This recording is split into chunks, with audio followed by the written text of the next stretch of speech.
Ya, baik. Assalamualaikum warahmatullahi wabarakatuh. Salam sejahtera untuk semuanya. Nah, hari ini kita akan melanjutkan materi tentang analisis big data. Nah, pembahasan hari ini itu tentang Hadoop. Ya. Nah, mungkin ini sudah sering kita singgung ya di awal perkuliahan tentang big data ini ya. Nah, jadi Hadoop itu adalah sebuah kerangka kerja perangkat lunak sumber terbuka atau disebutnya open source ya, artinya software open source gitu ya, yang digunakan untuk menyimpan, mengelola, dan memproses data secara distribusi di lingkungan komputasi terdistribusi big data. Nah, ini bedanya kalau Hadoop ini dengan database yang lain ya. Ini penyimpanannya secara terdistribusi, jadi pengelolaan datanya itu secara terdistribusi. Nah, hanya itu aja ya pembedaannya, sama sumber datanya dan format datanya. Jadi ada 3 perbedaan dengan database. Nah, Hadoop ini dirancang untuk menangani volume data yang besar, ya, Pak Chandra? Tampilannya nggak muncul nih Pak. Oh ya, sebentar Pak.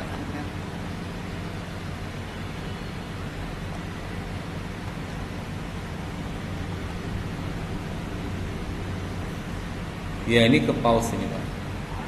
Iya, sampun Pak. Sudah muncul Pak? Sampun atas Pak. Oke. Nah, jadi Hadoop ini itu dirancang untuk menangani volume data yang besar gitu ya. Baik itu yang terstruktur maupun yang tidak terstruktur. Tujuan utamanya dari Hadoop ini yaitu memberi solusi yang scalable. Scalable itu artinya bisa diperluas ya skalanya. Kalau butuh ada penambahan mesin, ada butuh penambahan storage, itu nanti bisa ditambahkan, itu namanya scalable ya. Jadi bisa diskalakan. Selain itu juga bisa dihandalkan untuk mengelola data yang sangat besar dan tidak bisa ditangani oleh sistem basis data yang tradisional. Nah, di sini ada beberapa komponen dari Hadoop ini ya. Komponen utamanya yaitu ada MapReduce, kemudian ada HDFS yang kemarin kita sudah bahas di pertemuan sebelumnya. Lalu ada Yarn. Yarn ini adalah Yet Another Resource Negotiation. Yarn ini nanti fungsinya dia itu sebagai pengelola plugin ya. Misalnya aplikasi yang lain tuh kalau mau pakai Hadoop itu nanti dikelola sama Yarn ini. Kemudian ada Hadoop Common, ini Hadoop yang paling umum ya. Jadi fasilitas atau fitur dari Hadoop utama. Kemudian Hadoop Ecosystem. Nah, Hadoop Ecosystem ini adalah program-program tambahan yang nanti dikelola sama Yarn ini ya untuk kebutuhan tertentu. Ya, jadi Hadoop itu nggak bisa berdiri sendiri karena memang ada beberapa software tambahan yang nanti akan digunakan untuk analisis ya. Paling banyak adalah untuk analisis. Nah, untuk HDFS sendiri ya kita sudah tahu, kemarin kita sudah bahas ya bahwa HDFS itu adalah apa? Sistem file terdistribusi yang dirancang untuk menyimpan data di berbagai node pada cluster Hadoop. Ya, jadi datanya direplikasi ya dan disimpan di beberapa cluster. Nah, kemudian bagaimana caranya? HDFS ini akan membagi data menjadi blok-blok kecil untuk menyimpan data. Kemudian dia didistribusikan ke beberapa node yang ada di dalam cluster server untuk big data ini dan nanti digunakan untuk pemrosesan paralel. Artinya kalau minimal disimpan di 3 cluster ya otomatis nanti bisa paralel untuk diakses di 3 lokasi cluster tersebut. Nah, ini yang baru yaitu MapReduce ya. MapReduce ini adalah sebuah mode pemrograman dan sistem dari pemrosesan yang digunakan untuk memproses dan menghitung data secara paralel di cluster Hadoop.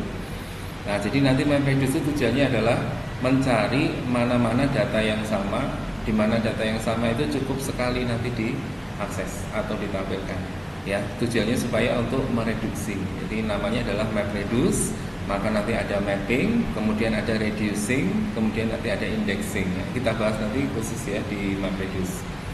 Nah, sehingga nanti MapReduce ini dia akan membagi tugas pemrosesan data menjadi 2 langkah. Langkah yang pertama yang paling standar adalah mapping ya untuk memetakan data. Datanya itu ada apa saja ya. Kemudian langkah yang kedua adalah reduce, itu untuk menggabungkan dan menyusun hasil pemetaan. Menggabungkan di sini jadi kalau ada data yang sama di reduce jadi satu aja. Ya, jadi yang digabungkan tapi bukan ditambahkan ya, digabungkan untuk dikurangi. Misalnya ada kata big gitu ya, nanti ada kata big itu ternyata di beberapa data ada 3 kata big. Nah, big ini nanti cukup disimpan satu kali. Beda kalau nanti big-nya itu ada yang ditulis dengan B huruf besar sama B-nya huruf kecil. Nah, itu nanti akan dibedakan ya. Jadi penulisannya nanti akan di-reduce ya. Tujuannya supaya media penyimpanannya itu tidak terlalu banyak. Nah, Anda ingat ya bahwa kalau big data itu kan media penyimpanannya butuh media yang besar ya. Maka kalau datanya ini berulang-ulang sama tapi disimpan berulang, itu akan menambah storage ya, ukuran data yang sangat besar ya. Nah, tadi ada Yarn ini adalah yet another resource negotiator, di mana Yarn ini adalah manajer sumber daya yang tadi yang sebutkan dia mengelola, bertanggung jawab untuk mengalokasikan sumber daya dari klaster Hadoop ya. Jadi Yarn ini memungkinkan klaster Hadoop-nya untuk bisa menjalankan aplikasi yang berbeda. Nah, jadi nanti tidak hanya Hadoop, ada aplikasi yang lain yang bisa dijalankan. Nanti Yarn ini yang nanti akan mengatur interkoneksinya dengan aplikasi tersebut gitu. Contohnya kalau misalnya di Chrome ya, di Chrome itu ada beberapa ekstensi kan. Anda bisa menginstal banyak ekstensi di Chrome. Nah, itu ekstensi itu fungsinya macam-macam. Ada misalnya Chrome yang bisa langsung itu kalau ada ekstensi PDF Reader. Chrome yang bisa dipakai untuk menganalisis belanja di Shopee misalnya. Nanti ada ekstensi itu. Kemudian kalau diinstal nanti kita bisa mendapatkan gambar katalog produknya, kita bisa dapatkan spesifikasi produknya. Terus ada ekstensi yang lain. Nanti silahkan dicek ya di Chrome-nya, kemudian klik menu extension. Atau kalau dalam Chrome-nya bahasa Indonesia ya ada ketik pengayaan. Nanti akan muncul tuh semua ekstensi-ekstensi. Mau nampilkan Excel di Chrome bisa ya, tambahkan ekstensi Excel. Nanti Excelnya langsung tampil di Chrome, nggak perlu di-download. Nah, gitu ya, itu namanya ekstensi. Nah, di sini Yarn itu yang mengelola itu gitu, yang mengelola aplikasi-aplikasi itu. Aplikasinya cukup banyak ya, nanti kita bahas khusus. Nah, kemudian untuk Hadoop Common-nya ini, ya Hadoop Common ini isinya adalah pustaka atau library ya. Jadi program-program yang sudah dibuat atau script yang sudah dibuat, isinya utilitas ya. Jadi untuk mengelola data yang besar tadi itu sudah disiapkan gitu. Jadi nggak perlu membuat program lagi yang bisa mendukung komponen-komponen lain yang ada di ekosistem Hadoop. Nah, ekosistem Hadoop sendiri ini adalah sebuah aplikasi gitu yang dikembangkan ya. Jadi ada project yang mengembangkan aplikasi tambahan dari teknologi Hadoop ini untuk bisa memberikan fungsi-fungsi baru, fungsi-fungsi tambahan yang di Hadoop-nya sendiri nggak ada. Ya, jadi ada aplikasi tambahannya. Contoh misalnya Apache Hive. Nah, ini untuk query SQL. Hadoop itu kan NoSQL. Nah, supaya bisa query SQL gimana? Supaya bisa query data yang strukturnya itu seperti database. Nah, itu kita pakai Hive. Kemudian ada Apache Pig. Nah, Apache Pig ini dipakai untuk memproses data supaya lebih cepat. Namanya Pig ya. Ini namanya seperti nama hewan ya. Kemudian ada Apache Habes. Nah, ini untuk menyimpan data yang non-relasional. Non-relasional itu apa? Yaitu yang NoSQL itu, yang tidak terstruktur, yang tidak ada relasinya seperti DBMS. Kalau DBMS itu kan ada depannya R ya, RDBMS. Yaitu apa? Relational Database Management System. Nah, itu dipakai untuk mengelola itu ya. Kalau yang Habes justru untuk yang non-relasional. Lalu ada Apache Spark. Nah, Apache Spark ini nanti menggantikan MapReduce. Ya. Jadi alternatif lain dari MapReduce itu menggunakan yang namanya Apache Spark ini. Ya, dia dipakai untuk memproses data yang cepat dan salah satunya tadi untuk mereduksi data-data yang ganda, data-data yang ada redundansi ya, itu cukup diakses satu kali atau disimpan satu kali supaya tidak terlalu banyak data disimpan. Nah, tadi kita bicara tentang ekosistemnya ya. Ini ekosistem Hadoop yang tadi kita lihat ada Hive, kemudian ada Pig, ada Habes ya, kemudian ada Apache Spark. Nah, ini ada yang lain ya, banyak sekali sebenarnya. Nah, jadi ekosistem itu satu tempat di mana itu bisa ada beberapa apa namanya? Kalau secara alami itu ya ada hewan-hewan di satu ekosistem tertentu. Nah, di sini itu di Hadoop itu ekosistemnya adalah program-program, aplikasi-aplikasi. Nah, aplikasi yang dipakai misalnya untuk manajemen data. Ini ada sekian ya. Tapi diawali dulu dari sini dulu ya.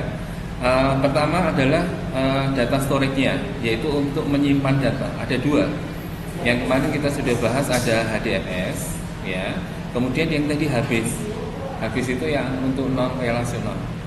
Ya, kalau HDFS ini untuk replikasi data, disimpan di cluster yang berbeda. Ya.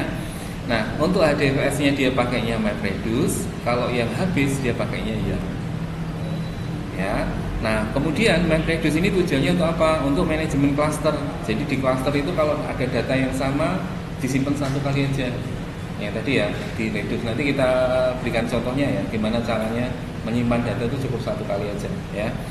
Kemudian untuk yang YARN tadi ya, ini adalah untuk cluster dan resource management. Jadi untuk mengelola cluster yang ada di server itu menggunakan aplikasi apa saja, sumber dayanya apa saja nanti dikelola oleh yang namanya YARN. Nah, kemudian MapReduce sama YARN bisa menggunakan di atasnya ini ya. Yang pertama untuk mengakses data. Kalau yang ini dipakai untuk memproses data, yang di sini untuk mengakses data. Nah, nanti ada Hive. Nah, Hive tadi untuk SQL ya. Jadi bisa mengakses database relasional bisa. Kemudian ada Big, ini tadi untuk data flow ya. Kemudian Mahout. Nah, ini yang namanya agak ini dipakai untuk machine learning. Jadi di Big Data itu ada aplikasi untuk melakukan machine learning, mengolah data menggunakan mesin namanya Mahout. Nah, ini nanti diinstal ya Mahoutnya, lalu bisa digunakan bersama dengan HDFS dan Hadoop. Nah, kemudian ada Avro. Avro ini dipakai untuk remote procedure call, RPC. Remote procedure call itu untuk memanggil aplikasi tapi secara remote, tidak di komputer yang sama. Ya, ini pakainya Avro. Kemudian ada Scoop. Scoop ini untuk koneksi ke relational database management system. Nah, ini untuk apa namanya koneksi ke database relasional atau SQL ya, kita nyebutnya SQL aja ya, supaya lebih mudah ya. Jadi database relasional yang di SQL server, yang diakses misalnya itu pakainya Scoop supaya bisa dibaca di Big Data. Supaya Hadoop-nya bisa baca harus install ini ya. Terus yang berikutnya, nah ini yang dipakai untuk data management ya atau manajemen data. Kalau di istilahnya di SQL itu data manipulation language (DML). Karena ada data definition language untuk membuat tabel, membuat database. Kalau data management language untuk mengelola data, untuk memanage data, ya. Nah, ini ada misalnya contoh OZ, ya. Ini dipakai untuk workflow monitoring. Jadi untuk monitoring aliran dari proses big data. Kemudian ada Jukwa, ini untuk monitoring aja. Kemudian ada Flume, ini juga untuk monitoring. Lalu ada Zookeeper, ini untuk manajemen cluster. Jadi komputer-komputer cluster yang terhubung di HDFS, di Hadoop itu ada berapa cluster. Komputernya ini nyala atau tidak, storage-nya bagaimana. Nah, ini nanti yang ngelola namanya Zookeeper. Dan masih banyak yang lain ya, karena ini terus dikembangkan gitu. Dan sifatnya free. Ya, jadi ada pengembang-pengembang khusus yang mereka itu concern ke big data. Nah, kemudian pengembang itu berkumpul masing-masing membuat program gitu ya, membuat script atau aplikasi yang diberi nama ini dan dipakai untuk fungsi-fungsi yang ada di dalam big data. Nah, kemudian bagaimana big data menggunakan Hadoop ya. Nah, tentunya di sini kita membagi dulu menjadi empat bagian. Bagian yang pertama ini untuk mengumpulkan data. Ya, data acquisition. Yang kedua ini dipakai untuk mengintegrasikan data. Kalau data sudah dikumpulkan, diintegrasikan mana data-data yang dibutuhkan untuk analisis. Nah, setelah itu kemudian di bagian data repository, setelah data-data ini dikumpulkan, difilter, ya mana yang dibutuhkan, ditaruh di data repository, disimpan di sini. Nah, setelah di data repository, maka dia siap untuk dilakukan analitik. Jadi nggak bisa langsung dari data acquisition langsung ke analitik. Nah, di data acquisition ini ada beberapa sumber ya. Ada yang menggunakan database, ini gambar database ya. Ada human resource, ini berarti data pegawai ya, data karyawan. Kemudian ERP, Enterprise Resource Planning, ini data perusahaan ya. Ini data perusahaan yang terintegrasi. Jadi semua departemennya itu database-nya jadi satu, namanya ERP. Nah, lawannya dari ERP itu adalah enterprise system, di mana sistem itu hanya dipakai untuk satu bagian aja, satu departemen. Nah, kalau ERP itu keseluruhan, ya. Kemudian ada data produk misalnya. Nah, ini sumbernya dari DBMS. Ada yang sumbernya dari media sosial, ya, mungkin dari Facebook, mungkin dari blog, mungkin dari LinkedIn, dari Messenger, ya. Atau yang sumbernya dari Google, atau dari beberapa form yang ada di media sosial, ya, Twitter, Instagram, dan sebagainya. Nah, sumber-sumber ini kemudian diekstrak. Diekstrak itu mana data yang akan dibutuhkan untuk diproses. Jadi nggak semua data, ya. Kalau gambarnya nggak dipakai, ya gambarnya nggak akan diekstrak, ya. Nah, setelah diekstrak, lalu dilakukan integrasi di sini, disimpan dulu sementara data-data yang sudah diekstrak tadi, ya. Nah, disimpannya di sini menggunakan Hadoop tadi. Ya, jadi Hadoop ini yang berperan di data staging, ya, mengelola ini. Nah, kemudian setelah datanya disimpan di tempat sementara, staging itu penyimpanan data sementara sebelum repositori, ya. Jadi kalau repositori ini tetap, ya, disimpan di situ berada tetap. Tapi kalau di staging bisa berubah, bisa berkurang, bisa dihapus, gitu. Jadi staging ini bisa berubah. Nah, kemudian setelah itu baru masuk di sini, yaitu ditransformasi. Ya, jadi data ada di staging, di load, ya, ditransformasi untuk bisa masuk ke OLAP. OLAP itu adalah Online Analytical Processing. Artinya data OLAP ini data yang sudah jadi. Kalau data staging ini masih mentah. Data yang sudah jadi itu maksudnya gimana? Sudah bersih, tinggal dipakai untuk analisis. Nama fieldnya sudah sama semua, gitu ya. Misalnya pakai jenis kelamin, ya, ada nama field jenis kelamin. Itu nggak ada yang pakai jengkel, nggak ada yang pakai JK, nggak ada yang pakai macam-macam. Semua harus sama, jenis kelamin. Misalnya jenis underscore kelamin. Nah, nanti isinya pria wanita, nggak ada LP, nggak ada. Kalau udah pria dan wanita, ya pria dan wanita semua, kayak gitu. Nah, ini ada di sini nanti diolah. Kalau di mentah ini masih macam-macam isinya, kumpulan itu masih macam-macam. Nah, supaya nanti jadi satu, terdistribusi lebih mudah untuk disimpan. Nah, maka dijadikan di dalam olah, ya. Nah, di sini di transfer and load ini ada warehouse tool, ya. Warehouse tool gudang. Nah, gudang maksudnya gudang data, berarti isinya itu big data yang besar. Nah, di gudang data ini ada tool software untuk indeks, mengurutkan, cara menyimpan datanya, apakah dipotong horizontal, ataukah dipotong vertikal. Kalau misalnya mau milih dari 10 kolom field, hanya pilih 3, dipotong di situ, ya. 3 field aja, sisanya yang 7 kan nggak dibutuhkan untuk analisis, jangan dibaca, karena itu nanti akan menyebabkan beban, ya, di sisi servernya. Nah, kemarin ada metadata juga kan? Di sini ada central metadata, ya. Jadi metadata itu apa kemarin? Data tentang data. Jadi data yang menjelaskan tentang data. Jadi lebih detail gitu, ya, lebih spesifik. Nah, baru kemudian dari OLAP ini, ya, bisa OLAP langsung dipakai untuk analitik. Ini kalau data warehouse, ya, ini dipakai di lokal, ya. Kalau yang pakai Hadoop ini yang berbasis web. Ya, nah ini nanti untuk analisis, entah apa analisisnya, ya. Di sini ada banyak sekali. Ya, nah analisisnya menyesuaikan dengan kebutuhan dari organisasi. Misalnya analisis tentang pembelanjaan konsumen, misalnya gitu. Kemudian analisis tentang produk yang diminati konsumen. Ya. Kemudian ada analisis suhu, ada analisis misalnya katakan cuaca dan sebagainya. Ya. Jadi sesuai kebutuhannya. Nah, di sini kalau kita breakdown lagi, ya, sumber-sumber data ini tadi yang kita sebutkan di sini. Ya, ini kan terbatas, ya, hanya di database sama di media sosial. Ada juga data-data yang sumbernya itu dari sensing, ya. Data sensing itu data yang sumbernya dari sensor gitu, ya. Misalnya sensor cahaya, sensor kelembapan, sensor kecepatan angin. Nah, itu ada sensornya, alat elektronik gitu.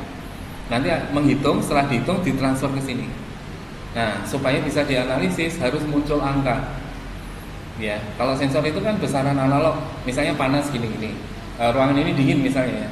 Ini dinginnya berapa derajat kan kita nggak tahu kalau nggak ada alatnya itu, ya. Mari kita lihat di situ, ya, di AC-nya. Oh, 16 derajat Celcius ini. Nah, oh berarti itu dinginnya 16 derajat Celcius di situ. Nah, nanti sensor ini dipasang di ruangan ini untuk mendeteksi ini dinginnya berapa, lalu ditransfer, dikirim. Nah, ini namanya sensing data. Nah, ada yang dari server logging. Server logging ini, server itu kan macam-macam. Ada server untuk e-commerce, ada server untuk analis data, ada server untuk macam-macam. Nah, nanti logging itu mencatat semua transaksi di server. Misalnya user login, user order ya, membeli produknya apa. Nah, hasil loggingnya itu nanti dipakai untuk analisis ya. Yang dari web dan social network tadi sudah yang di sini ya, dan sama yang dari database ini yang bawah ya, relational database. Jadi ada dua tambahan yang ini ya, server logging dan sensing data. Nah, proses ini disebut sebagai data collector and aggregators ya.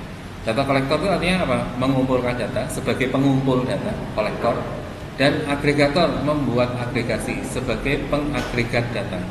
Agregat itu apa Pak? Agregat itu seperti rumus, seperti formula. Misalnya A tambah B, itu agregat. Ya, misalnya data sosial dari Facebook sama Twitter. Ya, usernya sama ditambahkan di situ.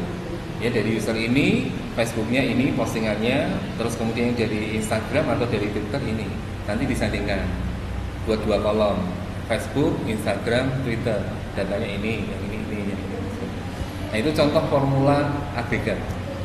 Ya, jadi agregat itu formula, rumus gitu. Ya, entah rumusnya nanti apa aja itu ya. Kalau di SQL Server ada beberapa rumus ya, agregat.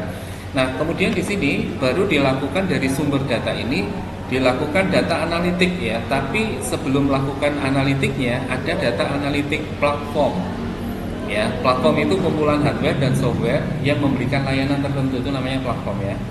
Nah, di sini ada prosesnya. Dari yang pertama harus ada operating system. Entah itu Linux, entah itu Windows. Ya, operating system dua itu yang paling banyak. Unix ya, mungkin masih ada Unix. Nah, baru kemudian dari operating system ini diinstal Hadoop. Nah, Hadoop Common ini tadi menyediakan apa tuh? Library kan, pustaka-pustaka untuk pemrosesan di Hadoop itu apa saja ada di sini. Nah, kemudian di atasnya ada distributed storage yang kita kemarin pelajari yaitu HDFS.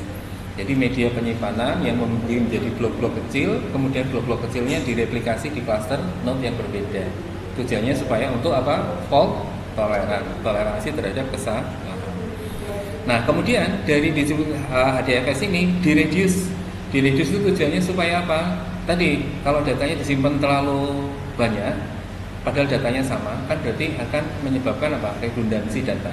Data disimpan terlalu banyak ya, padahal sama, maka direduce, dikurangi. Kalau ada 10, satu aja yang disimpan. Ya, nanti membaca sumbernya dari situ. Dan ini tidak akan menyebabkan data menjadi terlalu berlebihan karena datanya sama, disimpan di satu tempat. Nah, selain dari MapReduce ini ya, ada Spark. Tadi ada layanan yang Spark ini lebih canggih lagi. Jadi MapReduce itu yang bawaannya Hadoop ya. Kemudian kalau yang Spark ini yang lebih canggih lagi, dikembangkan oleh pengembang baru ya, untuk memberikan tugas seperti MapReduce tapi lebih cepat, lebih efektif ya. Nah, kemudian di sini, baru kita lihat di sini ya. Tadi ada Zookeeper. Zookeeper ini yang tadi mengkoordinasi semua aplikasi yang akan kolaborasi di dalam Hadoop ya. Jadi ada Habis, tadi ada Hive ya, ada Ping, kemudian ada OC, ada Mahout untuk yang machine learning tadi. Ya, supaya mesin learning itu bisa dipakai di Hadoop harus dikoordinir sama Zookeeper ini. Dan Zookeeper ini nanti dia akan bisa mengelola, oh Habisnya ada di klaster sana, di komputer ini, Hive-nya ada di komputer sana, di klaster ini, dan seterusnya. Nanti Zookeeper itu diinstal dalam bentuk web gitu.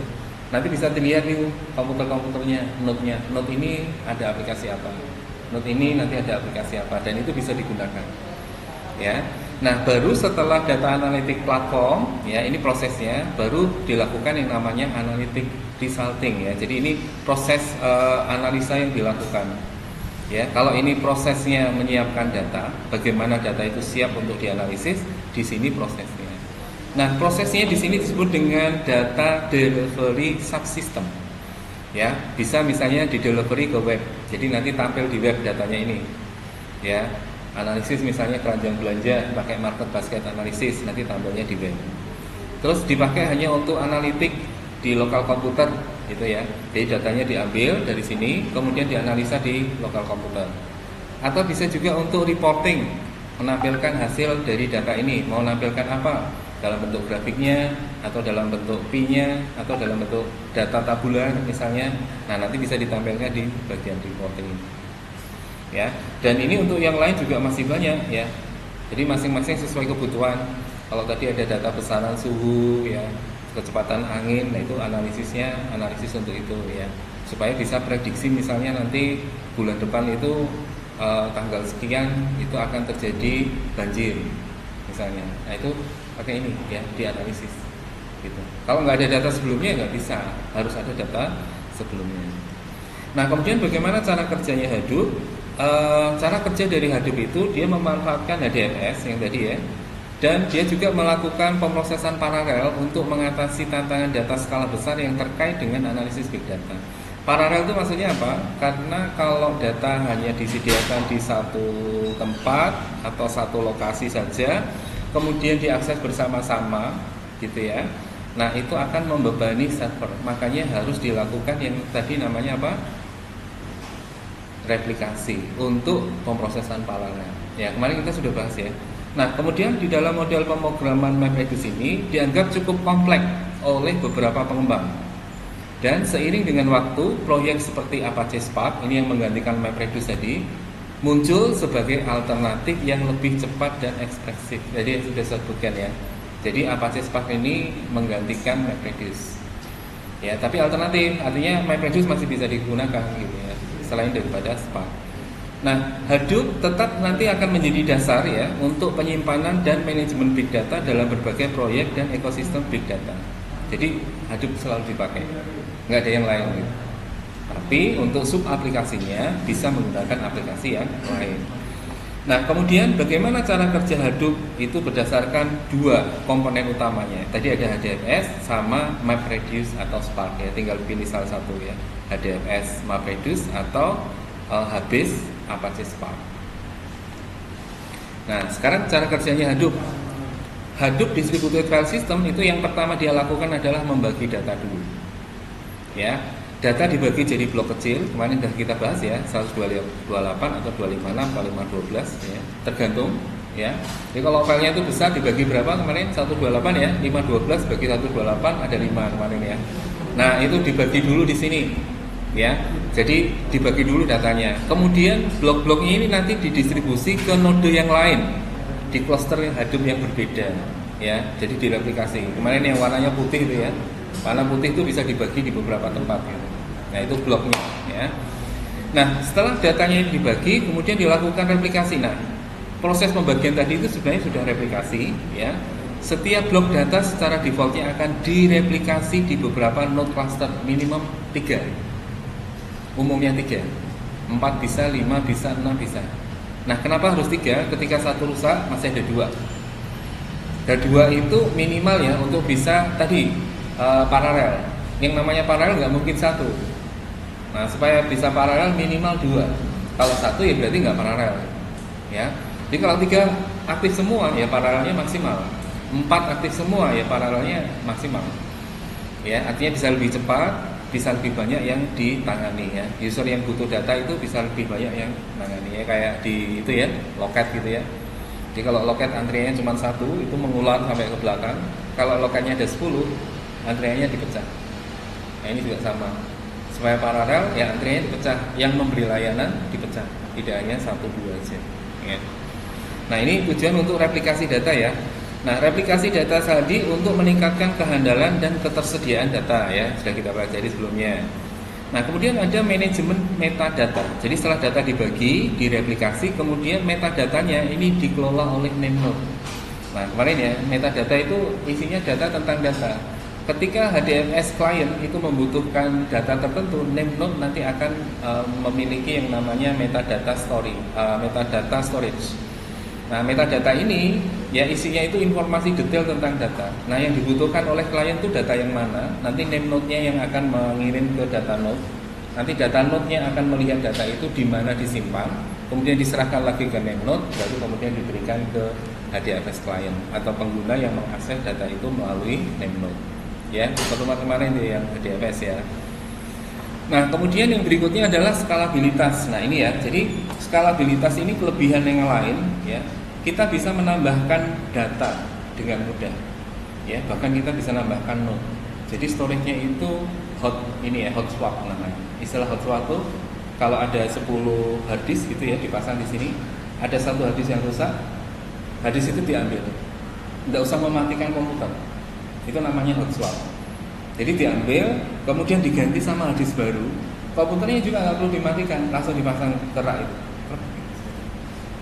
Nah, itu mungkin jarang kita lihat. Ya, kalau Anda nonton film, ya film-film teknologi, film hacker gitu, ada tuh beberapa yang sudah sampai masuk di ruangan server tertentu, ya itu ada rak yang tingginya segini. Nah itu di situ ada kumpulan hard disk itu tinggi sampai situ, ya ini merah gitu ya, harusnya kan hijau warnanya. Ini kedip-kedip merah ini rusak nih, ambil aja gitu. Jadi nanti ada semacam gagang gitu, tarik gitu, ya. Nah terus kemudian ganti yang baru, masukkan lagi, ditunggu sampai warnanya hijau. Begitu gede hijau berarti fungsional. Nah yang ini nanti keluar, ganti yang baru. Nah proses hijau tadi itu dia akan mereplikasi dari data-data yang ada di atasnya. Jadi menggunakan istilahnya skasi. Ya, skasi itu logik dari media penyimpanan yang tadinya 10, ya itu dianggap 1. Ya, jadi ini 10, tapi sebenarnya secara fisiknya 10, secara logiknya 1. Nah nanti Anda pelajari khusus di skasi ya, menggunakan partisi RAID namanya, RAID, ya partisi RAID. Nah nanti Anda pelajari di situ, ada RAID 1, ada RAID 2, ada RAID 3 dan seterusnya. Nah kemudian MapReduce. Nah MapReduce ini tahapannya ada 3. Kalau tadi disebutkan map step sama reduce step, ya. Nah map step ini dia akan membuat pemetaan data awal ke dalam pasangan kunci nilai oleh fungsi map. Jadi nanti data itu dibuat pasangan ya, kunci kemudian nilai. Kuncinya itu nama dari datanya, nilainya itu jumlah data itu keluar berapa kali, muncul berapa kali. Ya itu namanya kunci map. Nah, kunci nilai. Kemudian hasilnya adalah set pasangan kunci nilai yang terurut, jadi diindeks. Ya, nanti kita lihat. Kemudian yang berikutnya dia akan melakukan yang namanya shuffle dan sort. Ya, shuffle itu mengacak, kemudian sort itu mengurutkan. Ya. Nah, untuk proses sorting, data akan diurutkan dan diacak ulang agar data dengan kunci yang sama dikumpulkan bersama-sama pada satu node. Nah, tadi yang kuncinya sama, yang katanya sama itu disimpan di satu node. Ya, jadi diacak yang tadinya di mana-mana ya, disimpan di satu node. Ya, jadi akan lebih sederhana kan? Nah, kemudian langkah berikutnya di sorting, yaitu datanya diurutkan ya, masing-masing node-nya. Kemudian berikutnya di reduce datanya. Nah, ini langkah yang terakhir ya. Jadi fungsi reduce itu akan menerima data yang sudah diurutkan dan diacak ulang, di mana fungsi ini kemudian menggabungkan data dengan kunci yang sama dan menghasilkan output akhir. Ya, jadi output akhirnya lebih kecil ukurannya. Ya, datanya itu lebih kecil. Nah, kemudian tadi ada yang mendistribusikan pekerjaan yang tadi saya sebutkan YAN. Ya, di proses ini YAN itu berfungsi untuk bagaimana supaya map dan reduce ini bisa dijalankan secara paralel di semua komputer. Node-node itu komputer ya, di semua komputer di cluster. Nah, disinilah fungsi dari YAN ini. Jadi YAN bertanggung jawab untuk manajemen dari sumber daya dan penjadwalan tugas ya, jadi masing-masing komputer. Ya, jadi ada yang ngatur schedulingnya gitu ya, supervisornya lah kira-kira. Nah, kemudian tadi ada fault tolerance. Kalau ini sudah kita bahas di beberapa pertemuan berikutnya ya. Jadi kalau ada yang rusak, ada yang trouble, ada yang error, ya maka nanti direplikasi. Ya, replikasinya tujuannya supaya dia bisa menangani fault tolerance ini, toleransi terhadap kesalahan. Nah, contoh misalnya kita menggunakan HDFS ya.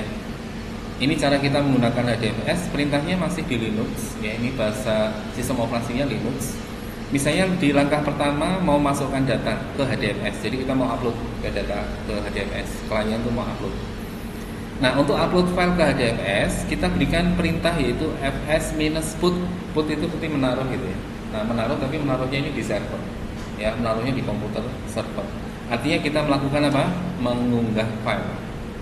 Ya, kita mengunggah file ke sistem HDFS. Perintahnya Hadoop, ya ini nama dari teknologi ya. Spasi fs itu file system -put, yaitu tadi menaruh. Ini parameter ya, jadi ini parameter. Jadi minusnya ini nanti bisa diganti-ganti perintahnya. Ya, Kalau untuk upload pakainya put, kalau bikin directory pakainya mkdir. Kalau mau menampilkan data pakainya ls, list. Kalau mau mendownload data pakainya get. Gitu ya. Nah, kita lihat dulu yang put dulu. Nah, put ini yang di put apa? Misalnya kita punya file namanya ini, local file.txt. Mau di put di mana di sini? Yaitu di /user/username/hdfspath. Ini kalau di Windows ya, kita kan biasanya kalau di Windows ke cmd gitu ya, itu otomatis kan menujunya ke user kita kan. Nah, kayak gini cmd gitu ya. Ini kan ada perintah cmd. Nah, kita tunggu ya beberapa saat. Nah, ini user Asus ya, kayak gini. Nah, ini kalau di Linux juga sama, pakainya juga gini sama user ya. Kemudian slash nama dari usernya siapa. Terus filenya di folder mana? Ini ada slash lagi di sini. Ya, di folder apa? Nah, ini di sini dicontohkan foldernya hdfspath ya, jadi user migun hdfspath. Nah, berarti kita upload ya. Nah, kalau kita mau bikin directory, perintahnya ini mkdir. Jadi minusnya tadi diganti, putnya jadi mkdir. Ya, bukan mas kadir, bukan ya. Mkdir apa? Kepanjangan dari apa? Siapa yang tahu? mkdir. Kalau udah belajar Linux, pernah dulu belajar Unix, tahu. Atau dulu belajar Windows, tahu. mkdir itu apa? Make directory. Jadi membuat directory, itu disingkat gitu. Jadi biar nggak terlalu panjang gitu. Ya. Nah, kalau kita mau bikin directory, nah kita tulis hdfs hadoop fs minus mkdir, nama user slash username-nya, nama directory yang mau dibuat. Misalnya new directory. Enter gitu ya. Nanti ini muncul directory. Ya. Nah, kemudian langkah kedua, kalau sudah memasukkan data atau mengupload data, kita mau akses data misalnya di HDFS. Nah, cara mengakses data di HDFS, yang pertama kita lihat dulu datanya, yaitu melist directory dari HDFS. Cara melistnya dengan perintah minusnya tadi diganti ls. Ini sebenarnya list ya, list, tapi disingkat ls saja. Pak kok gitu? Ya karena yang bikin gitu, yang bikin Linuxnya, yang bikin sistem operasinya Linux, ya disingkat-singkat ya. Nah, kemudian yang mau di list di folder mana? Ya gitu /user/username/hdfspath. Nah, berarti nanti di folder ini ada isinya apa aja. Tadi sudah kita download, kita upload local file, berarti nanti di sini isinya ada local file.txt. Terus nanti ada directory baru namanya new directory di sini. Jadi ada satu file, ada satu directory. Nah, ini kalau di Windows pakainya apa ya? Siapa yang tahu? Kalau di Windows, Mas Dini mungkin tahu. Untuk melihat directory gimana? Masa nggak ada? Ini lupa. Dir. Ya. Kalau di Linux ls, kalau di Windows dir. Nah, ini tabel semua. Ya. Ini. Nah, kalau yang seperti ini berarti ini directory. Ini berarti directory, ini directory. Ini file nanti. Ya, kalau yang kosong ini berarti ini file nih. Ya. Nah, kalau kita misalnya kasih perintah dir /p apa? Menampilkan directory per halaman. Nah, ini kan ada press any key to continue. Kalau kita klik sembarang tombol, lanjutkan. Kalau tadi langsung, nah nggak ada press any key gitu. Di sini ada 5 file, ada 43 directory. Nah, kalau mau bikin folder tadi mkdir, apakah sama? Mkdir gini apa? Bikin folder. Di sini foldernya 43 ya. Kita mau bikin satu folder misalnya HDFS. Apa perintahnya? Mkdir mkdir gini. Nah, terus diikuti satu. Yang mau dibuat HDFS foldernya. Berarti mkdir HDFS gini ya. Ini nama foldernya yang di belakang. Nah, apakah ini benar? Kalau di Windows salah ya. ya. Pakainya itu apa? MD. Ya, misalnya HDFS 1 misalnya. Ya, CD HDFS 1. Nah, masuk kan? CD apa? Change directory. Bukan create, tapi change, merubah, pindah directory. Kalau pindah directory ke belakangnya di Asus lagi gimana caranya? CD change directory titik enter. Nah, kembalikan. CD HDFS. Tadi kita pakai mkdir ya. Namanya HDFS yang tadi kita buat pertama ini yang atas tuh ya, ini. Nah, apakah mkdir ini dibolehkan? Kita enter aja. Kalau berhasil dibuat berarti kita berhasil pindah ke HDFS. Oh, ternyata mkdir juga boleh. Jadi boleh pakai mkdir, boleh pakai md. Ya, sampai sini ya. Nah, tadi perintah ls tadi di sini nggak boleh kan? Harusnya pakainya dir aja. Ya, untuk bisa melihat isinya. Loh Pak, kok nggak ada filenya? Iya, kan kita sudah masuk di HDFS tadi. Pindah dulu. Nah, kita dir muncul lagi. Jadi 43, sekarang jadi 45. HDFS 1 sama HDFS ditambahkan baru. Ya, sudah tahu ya caranya. Nah, ini contoh ya. Nah, kemudian untuk mengunduh file ya. Jadi kalau ls itu untuk melist directory, kalau mengunduh file pakainya get minus get. Jadi mendapatkan filenya. Nah, filenya ada di mana? Di sini kan, username, HDFS path, local file txt yang ini yang tadi kita unggah ya. Terus mau disimpan di mana? Di ini local directory-nya di komputer kita. Jadi yang di folder mana? Kalau mau lengkap ya kasih C.2// atau di drag D.2// gitu. Ya. Nah, kemudian untuk bisa membaca file. Nah, file yang sudah kita upload tadi yang namanya local file txt mau kita baca, perintahnya cat. Ya. Hadoop spasi fs kemudian minus chat. Chat itu untuk membaca ya. Kemudian langkah 3, misalnya kita mau mengelola data di HDFS ya. Tadi ada perintah untuk misalnya mau remove ya, remove folder atau file. Perintahnya apa? rm, remove. Jadi nggak terlalu panjang ya, langsung rm gitu. Terus kemudian untuk menggabungkan itu namanya get merge. Ya, jadi menggabungkan file 1 dengan file 2. Perintahnya agak panjang ini karena harus ada filenya, ada foldernya. Folder letak filenya di mana yang mau digabung dengan digabung di folder dan file yang mana lagi. Ada 2 berarti di sini ya. Jadi perintahnya hadoop fs minus get match. Nah, ini file yang pertama, ini panjang ya, username, HDFS path, get file .txt. Ini hasil akhirnya. Terus kemudian file yang mau digabung ya ada di HDFS path file 1.exe digabung dengan HDFS path file 2.txt. Jadi isinya file 1 sama file 2 jadi merge file .txt. Kalau ini panjang banget ini perintah untuk menggabungkan.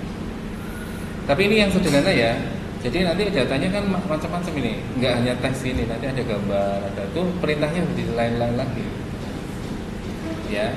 Ini kita berikan untuk contoh yang sederhana. Nah, sekarang contoh bagaimana kita menggunakan MapReduce. Tadi kan sudah kita ini ya bahas ya. Nah, cara menggunakan MapReduce ya.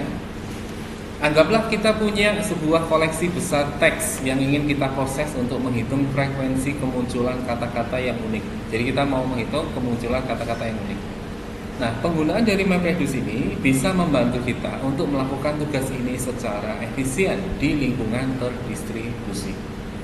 Yang pertama, langkah pertama adalah melakukan mapping dulu. Ya, tadi kan langkah pertamanya adalah step map atau map step gitu ya. Kita baca dulu inputnya, jadi kita kumpulkan dokumen teks yang nanti akan menjadi inputnya. Ya, ini dokumen teksnya, ini dokumen 1, ini dokumen 2. Jadi ada 2 dokumen, ya. Nah, kemudian kita baca setiap dokumen teksnya, dokumen 1 sama dokumen 2, kita baca.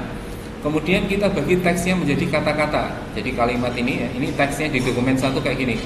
Hadoop is powerful tool for big data processing. Dokumen 2 isinya big data analytic involves processing and analyzing large data sets. Nah, ini isinya. Terus kemudian kita bagi ini per kata. Jadi katanya apa tuh? Ada pasangan kunci dan nilai, ya kan? Nah, kuncinya itu adalah katanya ini, nilainya itu adalah jumlah kemunculan dari kata itu berapa kali. Contoh misalnya di sini hadup satu kali, ya ini kuncinya hadup, nilainya satu. Kemudian is satu kali, satu kali, powerful satu kali, dan seterusnya sampai processing di sini. Ada 9 kata. Ya, ini warnanya di ini dulu ya, diabaikan dulu. Nah, setelah itu kemudian untuk setiap kata akan menghasilkan pasangan kunci nilai, di mana kunci adalah kata itu sendiri dan nilai itu adalah frekuensi kemunculan kata tersebut. Tadi sudah sebutkan ya. Nah, kalau di sini Anda lihat ya, kita analisis dulu nih. Nomor 7 nih, kata nomor 7. Ada kata big. Ini unik apa enggak? Unik tapi di dokumen 1. Tidak unik kalau dokumennya di merge, sehingga di sini ada kata big juga. Berarti nggak unik ya? Karena ada 2 kata. Jadi unik tuh harus ada 1. Yang namanya unik tuh, dia unik ya, cuman ada 1 di dunia ini gitu. Paham ya? Nah ini kok bignya ada 2. Nah Anda lihat perbandingannya, meskipun isinya sama big, tetapi hurufnya beda. Yang satu huruf kecil, yang satunya huruf besar. Berarti ini disimpannya 1 atau 2? 2. Kenapa? Karena beda. Yang satu huruf besar, satu huruf kecil. Jadi nanti kalau ada yang mencari query pakai perintah big-nya itu B-nya huruf kecil, nanti big yang huruf besarnya nggak kedeteksi. Ya harus disimpan dua-duanya. Karena dia unik nih dua-duanya. Nah, beda kalau data. Di sini juga data huruf kecil semua persis.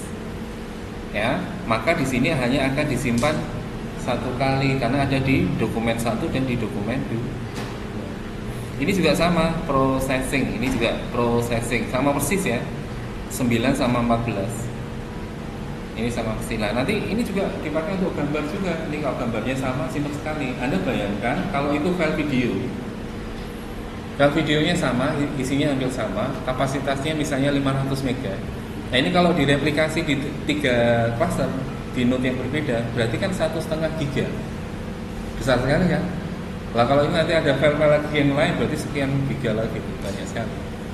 Nah ini kalau teks ya kita bisa lihatnya kecil ukurannya, karena satu teks itu kan 1 byte mungkin kurang lebih. Huruf. Ya 1 byte itu 8 bit. 8 bit itu kombinasi 010101 gitu di dalam sistem komputer ya.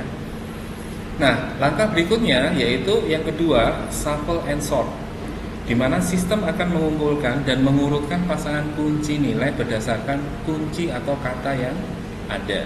Nah, kita lihat di sini. Jadi outputnya yang tadi setelah disimpan di sini, tadinya harusnya berapa nih? 9 tambah 18 ya harusnya ya. Ini urut ya 9, 10, 9. Nah ini yang 18 akan menjadi berapa? 16. Karena berkurang 2 yaitu data dan processing. Jadi ini cukup disimpan 1 kali, tapi big-nya disimpan tetap 2 kali. Tapi data dan processingnya tadi hilang kan yang di sini cukup 1 kali. Tapi dia keluarnya 2. Ya. Nah, kemudian yang ketiga yaitu melakukan reduce tadi ya. Jadi untuk setiap kata akan menjumlahkan nilai-nilai yang terkait untuk mendapatkan total frekuensi dari kata tersebut. Nah, big ini kan 2, di sini ditulis 2. Meskipun dia B-nya kecil 1, tapi ada 2. Nah, cuman yang di sini adalah 1. Sederhana ya? Sederhana. Ya, seperti itu. Ya, semoga nggak bikin rumit gitu ya. Nggak bikin di pikiran nggak bikin rumit. Tapi kalau kita biasa begini nanti siap menghadapi hidup gitu. Ya jadi siap-siap berpikir rumit. Karena jangan sampai nggak mau yang berpikir yang rumit-rumit gitu ya.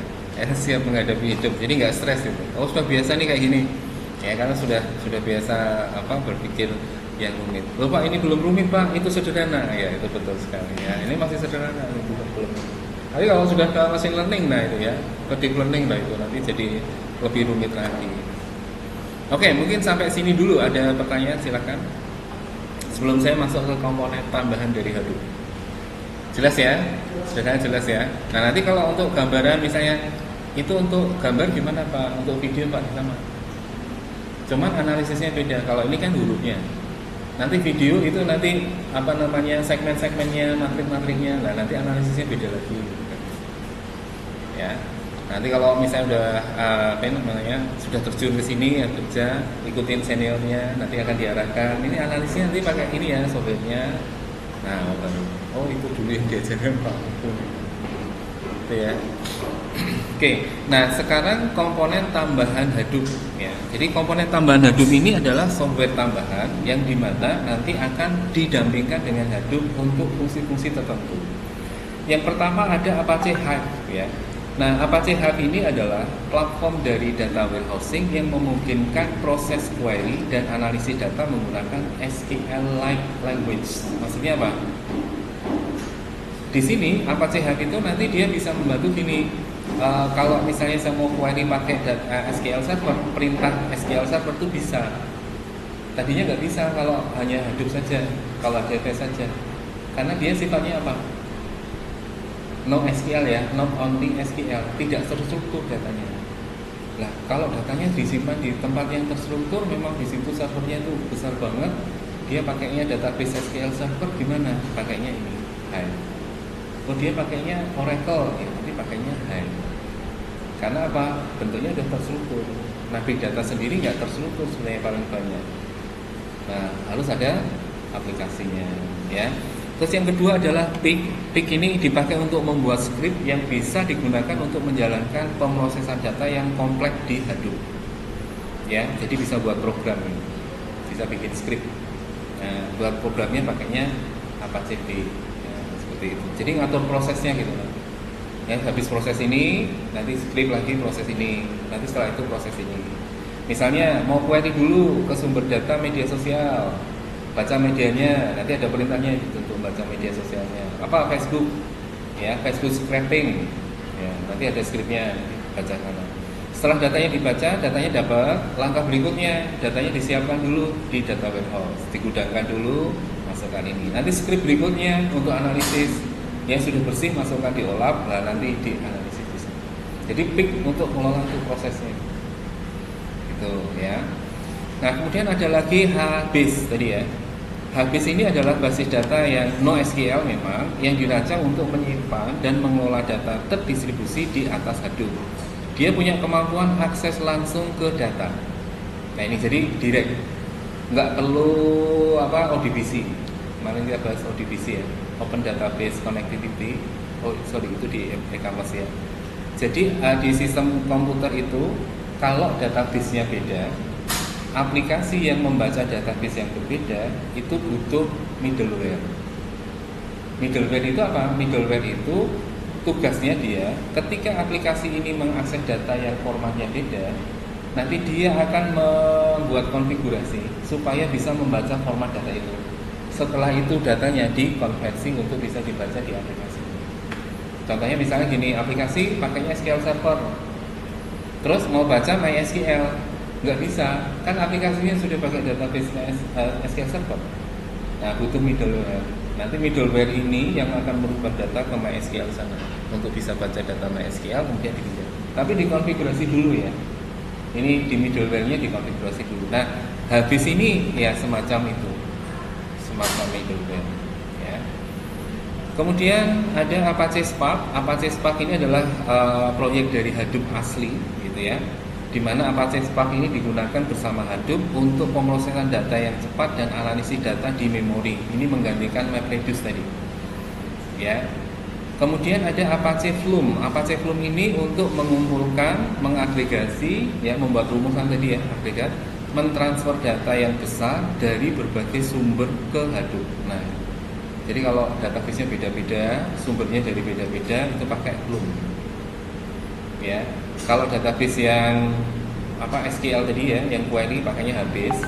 Kalau misalnya nanti ada database lain gitu ya, yang beda-beda, sumbernya beda-beda. Misalnya gini, ambil dari cuaca gitu ya, suhu, panas. Itu kan nyimpen database-nya mungkin sana pakai XML. Mungkin pakai apa gitu. Nah, itu supaya bisa dibaca harus pakai Flume ini. Bisa apa isi belum, nanti dia connect ke sana, baru datanya bisa dibaca, baru bisa masuk ke Hadoop. Kalau nggak pakai belum berarti itu nggak akan bisa kebaca. Gitu. Nah gitu ya. Jadi fungsinya itu supaya format yang macam-macam itu bisa dibaca. Ya, itu pakai belum. Nah kemudian ada scoop. Scoop ini dipakai untuk mentransfer data antara sistem basis data relasional dan Hadoop. Nah ini juga dipakai scoop ini salah satunya sama dengan tadi ya, untuk baca file SQL Server, untuk baca MySQL itu pakainya scoop ini ya, supaya bisa dibaca. Terus kemudian ada Mahout. Nah ini yang tadi dipakai untuk machine learning ya, misalnya regresi linear, market basket analysis ya, terus deep learning ya, macam-macam itu pakainya ini Mahout ini ya. Nah berarti kalau Pak nggak mau analisis yang seperti itu, cuma untuk baca data aja, ya maunya nggak usah diinstal, nggak usah ditambahkan. Tapi kalau Anda misalnya nanti diminta sebagai data scientist, ya, maka mau nggak mau nih nanti Apache Mahout. Ya. Nah, kemudian ada Zookeeper. Nah tadi Zookeeper ini yang dia mengkoordinasi dan memanage konfigurasi yang diperlukan oleh cluster Hadoop. Ya, jadi semua aplikasi seperti Scoop, Mahout, Spark, Flume itu harus ada Zookeeper-nya. Zookeeper-nya itu mengetahui di mana masing-masing node atau server di sana ada aplikasi apa yang diinstal. Ya, jadi kalau misalnya saya mau analisis data, ini di node yang menyimpan Mahout itu di cluster sekian. Nah nanti dibacanya pakai Zookeeper. Jadi Zookeeper itu nanti bisa nampilkan komputernya itu ada aplikasi apa. Kalau tadi ada Mahout, berarti untuk analisis data, machine learning pakainya yang di sana. Ya mungkin ada 2 titik, mungkin ada 3 titik ya. Nah nanti pakainya di sana. Nah setelah nanti terhubung baru bisa dipakai untuk analisis. Nah ini Zookeeper ini yang menghubungkan, yang memperlihatkan data itu. Nah kemudian ada Ozi, ada Ambari, ada Cloudera Impala. Ya cukup banyak ini. Nanti silahkan Anda bisa pelajari. Hampir-hampir mirip, tapi produknya bisa beda-beda gitu. Ya, database itu kan sebenarnya mirip kan, nyimpen data kan. Tapi ada yang namanya MySQL, nanti ada yang namanya PostgreSQL, nanti ada yang namanya Access, nanti ada yang namanya DB2, nanti ada yang namanya apalagi, banyak sekali. Sebenarnya nyimpen datanya sama, relasional. Kenapa demikian? Siapa yang tahu? Kenapa kok masing-masing beda-beda? Kan satu aja bisa, atau harusnya MySQL aja gitu, biar nggak sulit, biar nggak ini harusnya SQL Server aja gitu, biar nggak sulit gitu ya. Ada ini jadi bingung gitu. Kenapa kok ada banyak gitu? Kenapa Mbak? Satu, biar bervariasi, oke ya. Ya, oke lah kalau bervariasi, oke. Mungkin analisis yang lain punya tugas masing-masing. Padahal database lebih terang. Terarah. Oke. Belum masuk Mas ini. Variasi juga belum sebenarnya. Ya, karena semua sama tuh. Database-nya sama. Siapa yang tahu? Kalau bisa tak kasih poin nih. Untuk nilai ujian UAS, kok beda-beda, kenapa sih gitu? Orang jualan beda-beda nggak?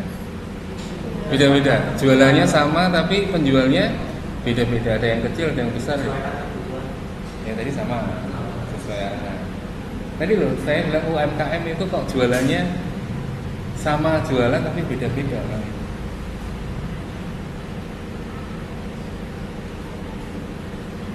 Tahu nggak kenapa?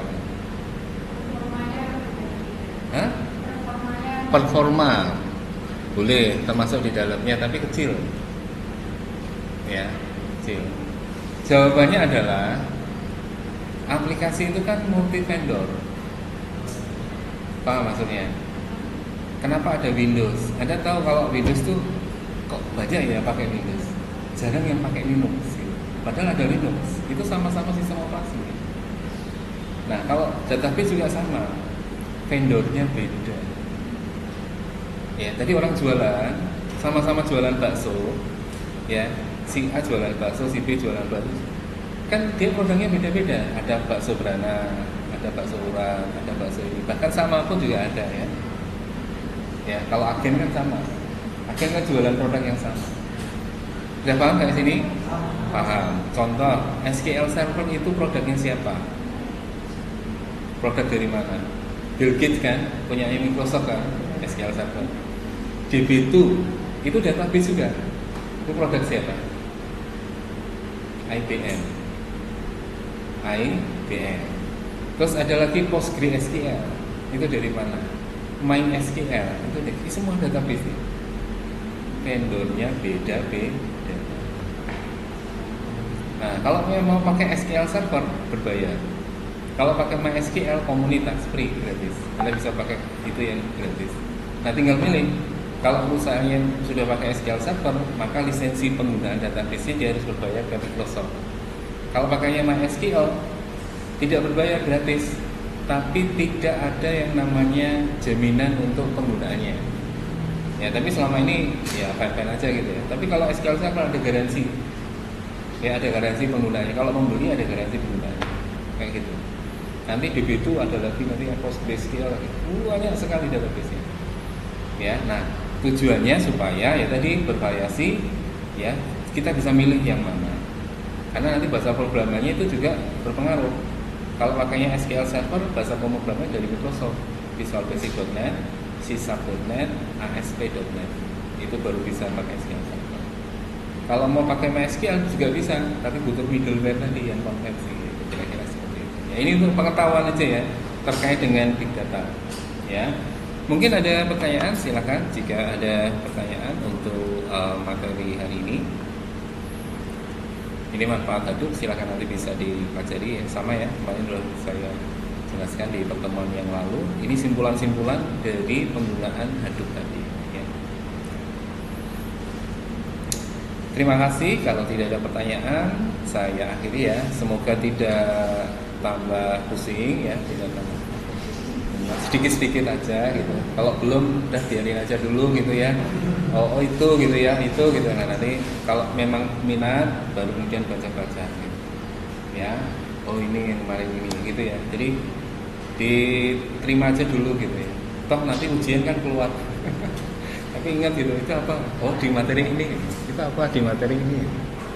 Ya, ya mumpung masih belajar, jadi nanti pada saat Anda bekerja, Anda langsung mungkin nantinya ketemu ini ada dasar yang sudah Anda dapatkan, yang mendasari sudah itu, tinggal nanti dikembangkan. Ya, gitu ya. Terima kasih, selamat siang, wassalamualaikum warahmatullahi wabarakatuh, dan salam sejahtera untuk semuanya. Terima kasih Pak Chandra, Pak Dendi. Selamat, iya Pak, Iya Pak. Pak. Iya Pak. Pak Dendi, Pak